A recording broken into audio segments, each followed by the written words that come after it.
Bonjour à tous et bienvenue sur la bulle d'antan. Aujourd'hui, on va parler de quelque chose qu'on a tous vécu, mais qu'on n'ose pas toujours admettre. Ces dessins animés qu'on regardait enfant et qui nous rendaient tristes, vraiment tristes. Pas juste une scène par-ci par-là, non. Ces séries où dès le départ, tu savais que le personnage allait souffrir, où la tristesse, c'était pas un moment, c'était le fond. Je vais vous parler de 4 dessins animés qui m'ont particulièrement marqué. C'est mon ressenti, mon vécu. Vous n'êtes pas obligé d'être d'accord. D'ailleurs, dites-moi en commentaire lequel vous a le plus touché, ou si j'en ai oublié un. C'est parti. Booba. Alors Booba. Pour ceux qui ne s'en souviennent pas, c'est l'histoire d'un petit ourson. Et a priori, un ourson dans un dessin animé, ça devrait être mignon et rigolo, non? Sauf que Booba, c'est pas vraiment ça. Il y a quelque chose dans cette série qui dégage une mélancolie permanente. Au début, sa mère Amandine est tuée, Booba et sa sœur jumelle Frisquette se retrouvent seuls. Booba est souvent incompris, souvent confronté à des situations qui le dépassent. Je me souviens que je le regardais et j'avais tout le temps envie qu'il s'en sorte, que ça aille mieux pour lui. Mais c'était jamais vraiment joyeux. C'est le genre de dessin animé qui t'apprend, sans te le dire, que la vie c'est pas toujours simple, même quand t'es un petit ourson. Clémentine. C'est l'histoire d'une petite fille qui, à l'âge de 10 ans, est victime d'un accident d'avion qui la prive de l'usage de ses jambes. Et la série ne cherche jamais à cacher les difficultés que cela représente.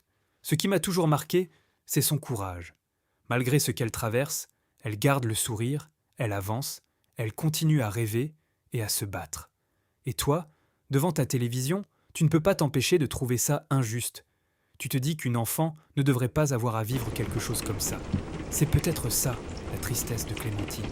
Pas les larmes, pas les drames, mais cette injustice silencieuse qui accompagne le personnage tout au long de la série. Et malgré tout, elle trouve la force de continuer. C'est sans doute pour ça que tant de gens s'en souviennent encore aujourd'hui.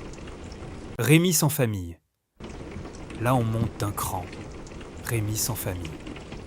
Dès le début de la série, on sait que ça va pas être simple. Rémi, c'est un gamin de 8 ans qui se retrouve vendu par son père adoptif, vendu comme un objet, à un saltimbanque du nom de Vitalis, sans que sa mère le sache. 40 francs. C'est ce que vaut Rémi aux yeux de son père. Heureusement, Vitalis n'est pas méchant. Il devient une sorte de figure paternelle pour Rémi. Il lui apprend la musique, la lecture, et Rémi commence à construire quelque chose.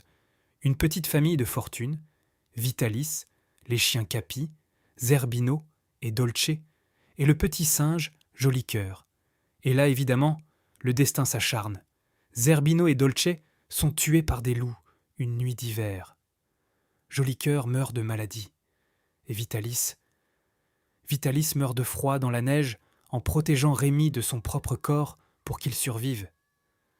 Rémi se retrouve seul. Encore une fois. Je me souviens que cette série m'avait vraiment marqué.